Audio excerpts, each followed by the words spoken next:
Today I will be reading an excerpt from The Longest Joke in the World. According to DeviantArt's journal writer, it takes about an hour to read by yourself. I'll be releasing each part as I add drawings to my DeviantArt account. Link is in the description below. Let's start. Lost in the Desert. So, there's a man crawling through the desert. He decided to try his SUV in a little bit of cross-country travel, had great fun zooming over the Badlands and through the sand, got lost, hit a big rock, and then he couldn't get it started again. There were no cell phone towers anywhere near, so his cell phone was useless.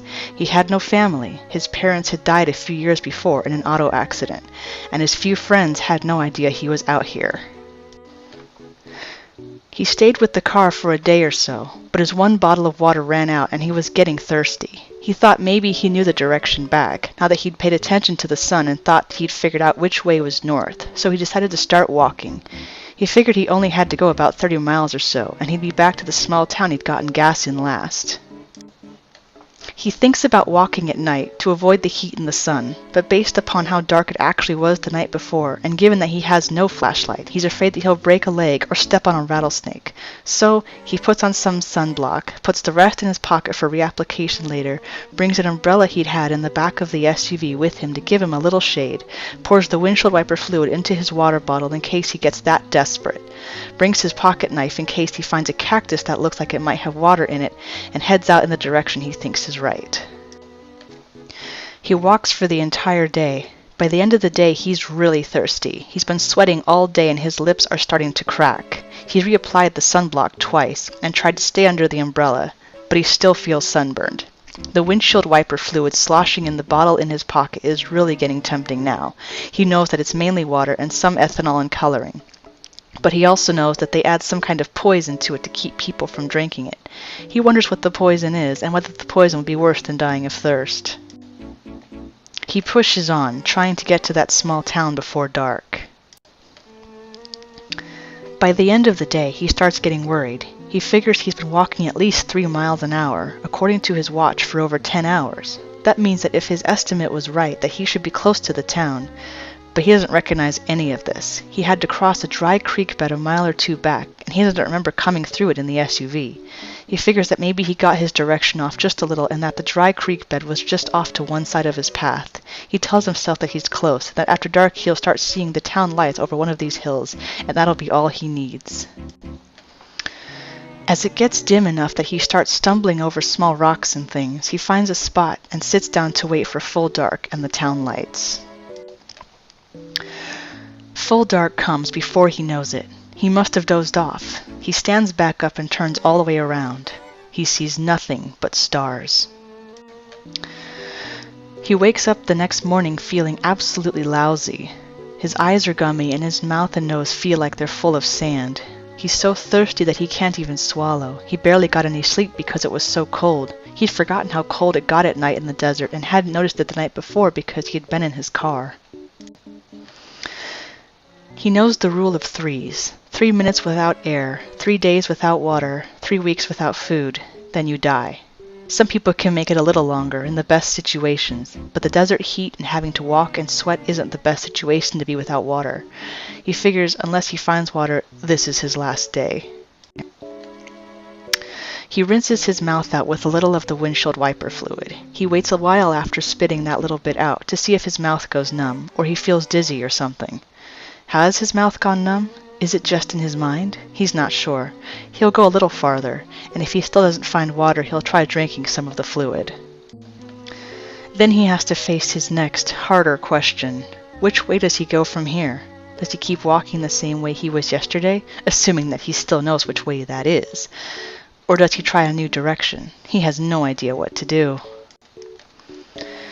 Looking at the hills and dunes around him, he thinks he knows the direction he was heading before. Just going by a feeling, he points himself somewhat to the left of that and starts walking. As he walks, the day starts heating up. The desert, too cold just a couple of hours before, soon becomes an oven again. He sweats a little at first, and then stops. He starts getting worried at that. When you stop sweating, he knows that means you're in trouble, usually right before heat stroke. He decides that it's time to try the windshield wiper fluid. He can't wait any longer. If he passes out, he's dead. He stops in the shade of a large rock, taking the bottle out, opens it, and takes a mouthful. He slowly swallows it, making it last as long as he can. It feels so good in his dry and cracked throat that he doesn't even care about the nasty taste. He takes another mouthful and makes it last too. Slowly he drinks half the bottle. He figures that since he's drinking it, he might as well drink enough to make some difference and keep himself from passing out. He's quit worrying about the denaturing of the wiper fluid. If it kills him, it kills him. If he didn't drink it, he'd die anyway. Besides, he's pretty sure that whatever substance they denature the fluid with is just designed to make you sick. Their way of keeping winos from buying cheap wiper fluid for the ethanol content. He can handle throwing up, if it comes to that. He walks. He walks in the hot, dry, windless desert. Sand, rocks, hills, dunes, the occasional scrawny cactus or dried bush. No sign of water. Sometimes he'll see a little movement to one side or the other, but whatever moved is usually gone before he can focus his eyes on it. Probably birds, lizards, or mice, maybe snakes, though they usually move more at night. He's careful to stay away from the movements. After a while, he begins to stagger. He's not sure if it's the fatigue, heat stroke, finally catching him, or maybe he was wrong and the denaturing of the wiper fluid was worse than he thought. He tries to steady himself and keep going. After more walking, he comes to a large stretch of sand. This is good. He knows he passed over a stretch of sand in the SUV. He remembers doing donuts in it, or at least he thinks he remembers it. He's getting woozy enough and tired enough that he's not sure what he remembers anymore, or if he's hallucinating, but he thinks he remembers it, so he heads off into it, trying to get to the other side, hoping that it gets him closer to the town. He was heading for a town, wasn't he? He thinks he was. He isn't sure anymore. He's not even sure how long he's been walking anymore. Is it still morning, or has it moved into afternoon and the sun is going down again? It must be afternoon. It seems like it's been too long since he started out. He walks through the sand. After a while, he comes to a big dune in the sand. This is bad. He doesn't remember any dunes when driving over the sand in his SUV, or at least he doesn't think he remembers any. This is bad. But he has no other direction to go. Too late to turn back now. He figures that he'll get to the top of the dune and see if he can see anything from there that helps him find the town. He keeps going up the dune. Halfway up, he slips in the bad footing of the sand for the second or third time and falls to his knees. He doesn't feel like getting back up. He'll just fall down again. So he keeps going up the dune on his hands and knees. While crawling, if his throat weren't so dry, he'd laugh. He's finally gotten to the hackneyed image of a man lost in the desert, crawling through the sand on his hands and knees. It would be the perfect image, he imagines, if only his clothes were more ragged. The people crawling through the desert in the cartoons always had ragged clothes, but his have lasted without any rips so far. Somebody will probably find his desiccated corpse half buried in the sand years from now, and his clothes will still be in fine shape, shake the sand out, and a good wash, and they'd be wearable again. He wishes his throat were wet enough to laugh. He coughs a little instead, and it hurts. He finally makes it to the top of the sand dune. Now that he's at the top, he struggles a little, but manages to stand up and look around. All he sees is sand. Sand and more sand. Behind him, about a mile away, he thinks he sees the rocky ground he left to head to the sand. Ahead of him, more dunes, more sand. This isn't where he drove his SUV. This is hell, or close enough. Again, he doesn't know what to do. He decides to drink the rest of the wiper fluid while figuring it out. He takes out the bottle and is removing the cap, when he glances to the side and sees something in the sand. At the bottom of the dune, off to the side, he sees something strange. It's a flat area, in the sand. He stops taking the cap of the bottle off and tries to look closer. The area seems to be circular, and it's dark, darker than the sand. And there seems to be something in the middle of it, but he can't tell what it is. He looks as hard as he can, and still can't tell from here. He's going to have to go down there and look. He puts the bottle back in his pocket and starts to stumble down the dune. After a few steps, he realizes that he's in trouble. He's not going to be able to keep his balance. After a couple of more sliding, tottering steps, he falls and starts to roll down the dune. The sand is so hot when his body hits it that for a minute he thinks he's caught fire on the way down, like a moving car wreck flashing into flames as it goes over the cliff, before it ever even hits the ground.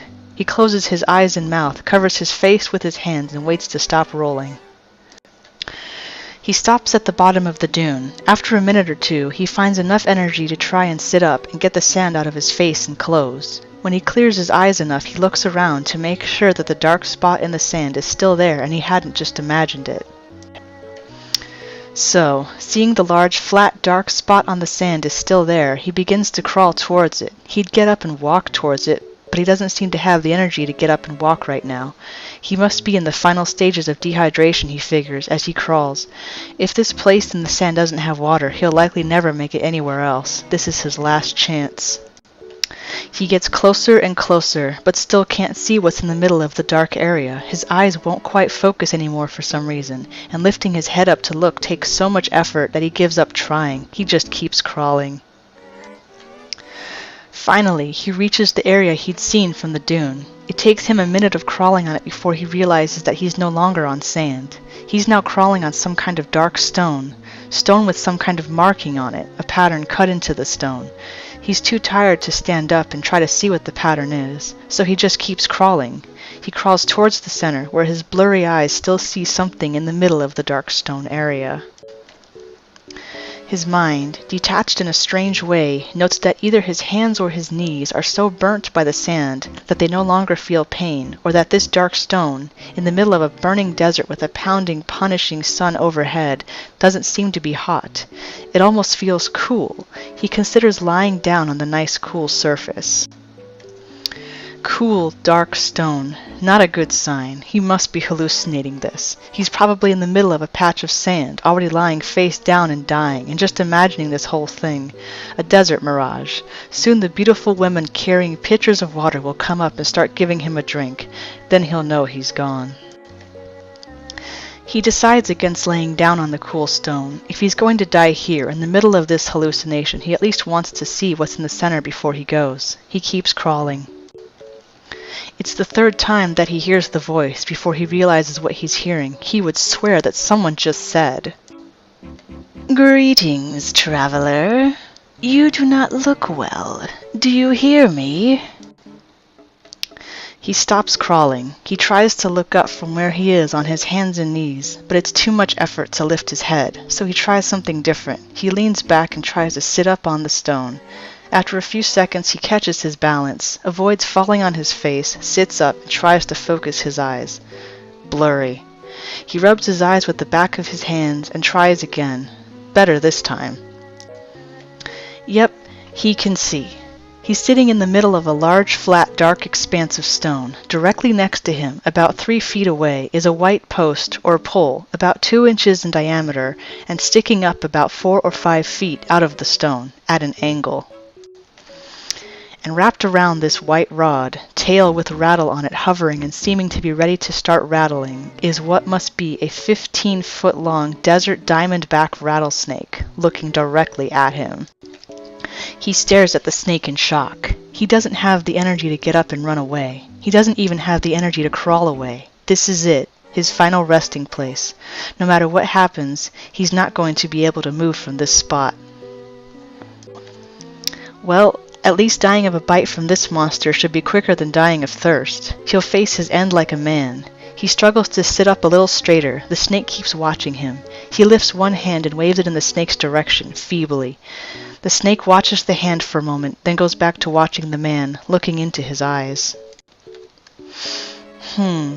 Maybe the snake had no interest in biting him? It hadn't rattled yet. That was a good sign.